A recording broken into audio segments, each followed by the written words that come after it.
Coach, just first impressions from the tape, maybe kind of especially with the offense, where maybe you saw that there were some issues or where things may have kind of went wrong. Well, I think the biggest thing is probably the first game where, we weren't correct at the quarterback position with our eyes and where we wanted to go to start. And then when I thought we got off to a slow start, we didn't kind of shift ourselves back fast enough to really be on target and be on point with our reads, and Cam would kind of own that. I thought he made some pretty good plays as it went throughout the game, and then I'll give credit to Stanford. I thought they got more pressure, with some of the limited stuff that they did and some of the four-man stuff than we thought probably they could, and then did a good job of taking away the quick pass game. And there's got to be a willingness, A, to run it, B, to take it down the field, and we only created 4 explosive plays. So it was an issue, really, as we went throughout the course of the game. The margins for victory are very small, right? That's what this league is about, and you have to be able to make certain plays and capitalize on situations. We had 2 short fields, 0 points. We had a 2nd and 1 at 11, come away from that series, 0 points. Had an opportunity really to get a pick 6, probably coming out of the half, right? We dropped it. So there's opportunities and plays out there to win tough games. We just haven't been able to do it as a team on both sides of the football. This is a team game. Would you say it's kind of one of those situations where you sometimes have to make your own luck when, the ball maybe isn't bouncing your way, you're not getting the correct bounces here or there? Well, I'm not a big luck guy. You do it through effort and execution. When you play extremely hard, and we showed a bunch of clips this morning of our guys playing extremely hard. That's one phase of it. But executing and doing your job consistently is sometimes we're just missing the target over these last few games. And to win games that are, right down to the wire in big moments, you got to execute at a high level to win football games. So I thought the effort piece was good, and we emphasized that, but the execution piece at times to do the little things to win big games just wasn't there. One of the big talking points from the offseason was finishing games better and being better in the second half. Against the Power 5 competition this year, you guys are getting outscored 119-41 in the second half. Why do you think that is still an issue? It's a good question. I think for whatever reason we've had the ball first, and the opponents really had an opportunity to maybe have extra possessions there in the second half, and the fourth quarter finishes still haven't been there. And we had an opportunity to win this game in the fourth quarter. So we got to be better. There's got to be a mindset to it. And, finishing is everything in this game. So, obviously, we'll go back to the drawing board a little bit at it and look at it, but it's glaring that we got to be able to finish games better. You've talked all along how on offense you have to be multidimensional. With you guys, still, having trouble running the ball and kind of getting thin at that running back spot, how much do you feel like it's still important to keep at least trying to run the ball, and kind of what places to have in the offense still? It's hard, Greg. I feel like we sit up here every week and we discuss running the ball, and now the proof is in the pudding that we're not to where we need to be to even be effective, to where people have to really respect it to come down and get it. And it's been a combination of guys missing holes or missing blocks or IDing things wrong, and we got to coach it better. I said it after the game. There's a toughness aspect to playing this game and running the ball that is missing. And we physically have to get our pads down. We've got to run our feet on contact, and we've got to want to move people. So there's a conglomerate of things. I thought Javinsky ran the ball extremely hard. DP, I think the week before, ran the ball extremely hard. So there's guys out there that I feel like are getting some carries that are really getting downhill on some things. And, we just are straining and potentially struggling to get an explosive run. So, balance is vitally important. And, it's hard to sit up here each week and talk about it. We just have been inept at running the football right now. And it can't be that way to have long-term success. It can't. You can't just be one-dimensional. The people we play are too good, and the coaches are too good at scheming it up. I was curious about Jamori. Coming out of JUCO, he had a bunch of Big 12, Big 10 offers. Ends up coming here, obviously. Tell me about the process of getting him here and then to see him get a pick the other day. What was that like? 2 guys, Stephen Hall, Jamori Colson, really pointed them out in the team meeting this morning. Just talked about 3 weeks ago they got 0 reps at corner, right? Starting the season, 0 reps at corner. And to stay the course, and, neither one of them knew how much they would be playing, until he's Wednesday and Javen went down. So Jamori had a connection to Coach Brown, really out of Troy, all the way back to Troy and recruiting him there. And then he went junior college. So we had an in there, and he saw an opportunity. And he has 3 years to develop. So I think it was a great time for him to come in and learn. But really proud of those 2 guys. They're what it means to be part of a team, to not get what you want when you start, to keep working, keep getting better, see the big picture of the destination of where you want to be, and then when you get an opportunity, do something with it. And I thought they both did. That doesn't mean they were perfect. That doesn't mean there wasn't a tremendous amount of learns, but really proud of those two guys and the way they performed on Saturday. If the end of the season comes and you guys do make a bowl, after all you guys have been through, would that still be a successful season at WSU? Or I'm curious, like, how much you guys have lived I want up to be to real this frank, like a bowl game at WSU should be celebrated greatly.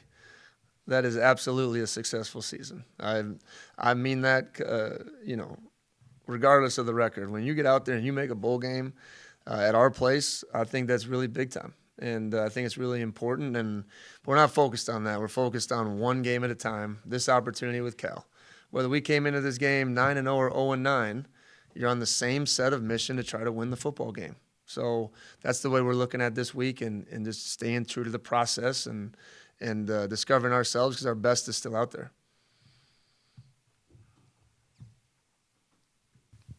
Jake, how do you not get frustrated with what has been going on? And if you do get frustrated, how do you flush it fast so it doesn't affect you? I just don't think frustration is ever a leader's state of mind. I mean, you got to always be constantly trying to find solutions to problems. That doesn't mean it's all going to go well. That doesn't mean you in la-la land or don't have reality with the situation. But we need to continue to work to get better. And that's been the focus of everything that we do, and that's the mode you got to stay in. Now, your character is tested. Your resolve is tested. Your belief in what we're doing is tested. But frustration can't be a state of performance. It can, because then you start pointing fingers. So we identify the learns and where we can go out each week and get better, and we got to keep attacking the process. I love the energy that we came into the game with. I love the energy that I thought, sustained for the most part as a team throughout that last game. It just has to be to the execution. Execution's everything, and we all have our vital role in that. So to be frustrated about it doesn't provide any solutions. Coaches always talk about what a win can do for a team who's had success. So let me ask you a question. With 3 games left in the season, what would a win on Saturday do for this team the rest of the way? Well, I think one of the biggest things I try to do in this seat is I got to create confidence, right? And confidence is through tangible things, right? So we go throughout the course of showing practice clips, showing old game clips, showing our guys doing things right and to a high level that they can perform at, right? Because that belief phase that we've talked about many times up here is real. But it comes through seeing yourself doing it and being really convicted that you've done it before. That is where we need to be, and that's the state of performance, and that'll lead to winning. You know, winning doesn't just flip the switch, but winning's hard. And I said it after the game, it's loyal to nobody. You got to go out there and get it in this league. And everyone's coming in 0-0 in that week, and one team's leaving with the win. So it definitely can make the vibes around the building feel better. There's no question about that. I talked to our staff. You got to still take care of yourself. There's a standard to the work too. I'm not a big believer or a believer at all in, hey, because things aren't going our way, let's put in 30 more hours. Let's just live to the standard. Let's practice to the standard. Let's prepare to the standard, and let's do it that way regardless of the outcome. So that's been the mindset of this building. Coach, a word I've heard coaches use in the past when things aren't going well, desperation. Have to be desperate in their play. Every play has to be desperate. What's the level of desperation you guys need to play with Saturday? Yeah, I don't necessarily like that word, because I think that's like a pressure. Desperation is like a last clinging thing that you do because you have no other resource. Like, I mean that. I definitely, there's an urgency. I like urgency a little bit better. I like living to a standard and preparing a certain way a little bit better. But once again, I'm not a believer that because things aren't going well, we got to play out of our minds, or we got to play with more effort. Well, if you're not playing that way to start, what are you doing, right? We got to perceive opponents better and make sure that we're attacking it every day, like every day. Because, people ask, Coach, what happened? Like, we beat a good Wisconsin team here, but they've proven to be probably not the 19th ranked team in the country. And we had a really, really good win against Oregon State. But every week we got to play to a certain standard of planning and preparing and our effort and energy and execution on game day. So That's what we'll focus on, just like we do every week. This Cal club, they've had some close losses as well. I mean, they played Auburn tough, USC. What is it about them that concerns you the most? Yeah, I mean, it does feel like the same thing. Like everyone's close to a breakthrough, and everyone's coming in ready to get that win, and we need to be the same way. We need a breakthrough, right? Every week you need a breakthrough to get a win. So I think a lot like last week, they discovered who their quarterback is. I mean, 15 has kind of been established there the last 4 games, and I think completely changed their offense. Now they can really throw the RPO game like they want to. He has enough escape ability, and they have big, long trees at wide receiver, and they're willing to take the ball down the field and go get it. So they've been extremely scary on that side of the ball. The odd part is when you think of Cal, normally you've thought of a lot of really strong defensive performances. They've won against the 3 best offenses in the country really the last 3 weeks, so to mixed results. So we got to make sure that we're staying ahead of them on that side of the ball, because now this is a different Cal team. They're using extreme tempo. They're going spread. This is their first year kind of doing that from the pro style that they've been in the past. The tailback is phenomenal, one of the best in the league. So I think they do a good job of utilizing him and getting him downhill. Then, Coach, you sort of mentioned it very briefly on Saturday after the game, but maybe it's part of the bigger picture. You're talking about the challenges of recruiting in this conference, and maybe that has to do with the bigger picture of NIL and fundraising and the challenges that come with that in college football. I guess specifically, if you were to have a blank check, what would that be able to do specifically for the program in taking it forward? Well, I think it's a great question, because I think in today's world you can no longer just say like passion and spirit's going to get you by anymore. I mean, it's just completely real that the NIL matters. And the facts are Washington State were way behind, not even competitive in some aspects of the NIL, right? And, recruiting, these kids tell you what they're getting, so, Oregon State probably has us by 10x.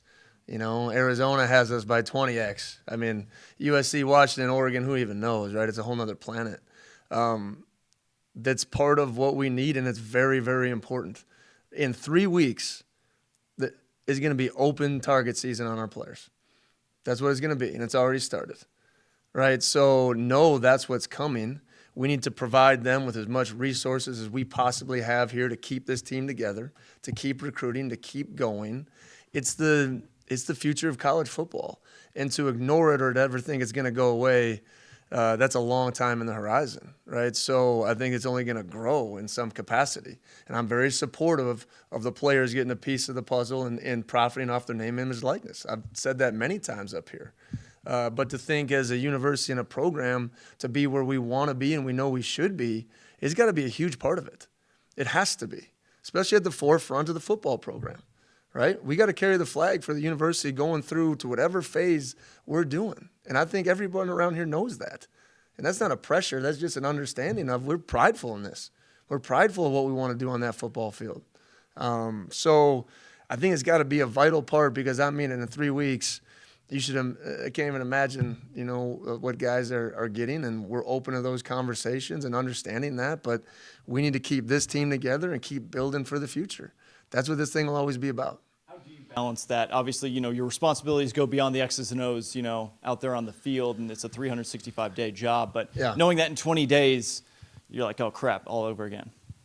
Well, I don't know if I look at it as old crap. Like I really believe in our guys here and that they want to be here and to be part of what we're doing.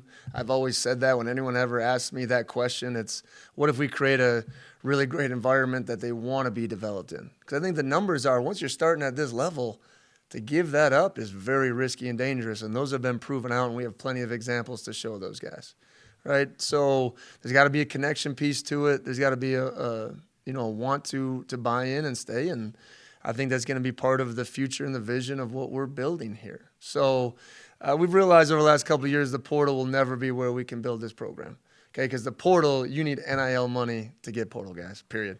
That's what we found out in the last 2 years, and the evidence is very heavy in that direction. So we're going to build it from the high school, but we have to have the resources to when we develop those guys that they want to stay here and we can compensate them for that. So that's our mindset right now. It's on Cal and what we need to do. But, yeah, there's a there's an end point of the season coming up, and obviously college football has changed drastically in the last 5 years in that realm. Coach, you mentioned just a second ago that it'll be kind of what you said, open season on your players, and you said it's already started. Are you saying that there are already teams contacting guys on the roster right now? I just you're trying to pin me in a corner here, Jamie, but I do think that's what people do, right? And there was an article put out the other day about Hicks, right? I just think that's what people do and how they do it, and our guys got to stay strong. And I think the tampering piece I've talked about is real, and until we put some tougher guidelines and restrictions on it, I don't think there's much, enforcement of all those type of things. So we will be firm on any tampering of our players. We'll turn it in, right? I think that's important, right, to know that those guys are protected, and we have to go through the integrity of the game the right way. But I think we all know what is actually happening out there, right, and what the real landscape is. So on the complete opposite, I want to ask you about a guy who probably had some opportunities to go elsewhere and didn't, and that's your long snapper. Simon, I think when you look at a long snapper, it doesn't get talked about a lot because he goes out, he snaps the ball, he goes to the sideline. But, for you as a coach these last couple of years to know that when you send him out, the ball's going to end up in either the holder or the punter's hands, and then you don't have to worry about that. And then he might go down and make a play too. Yeah, it's one of these things with Simon. I'm glad you asked, Jamie.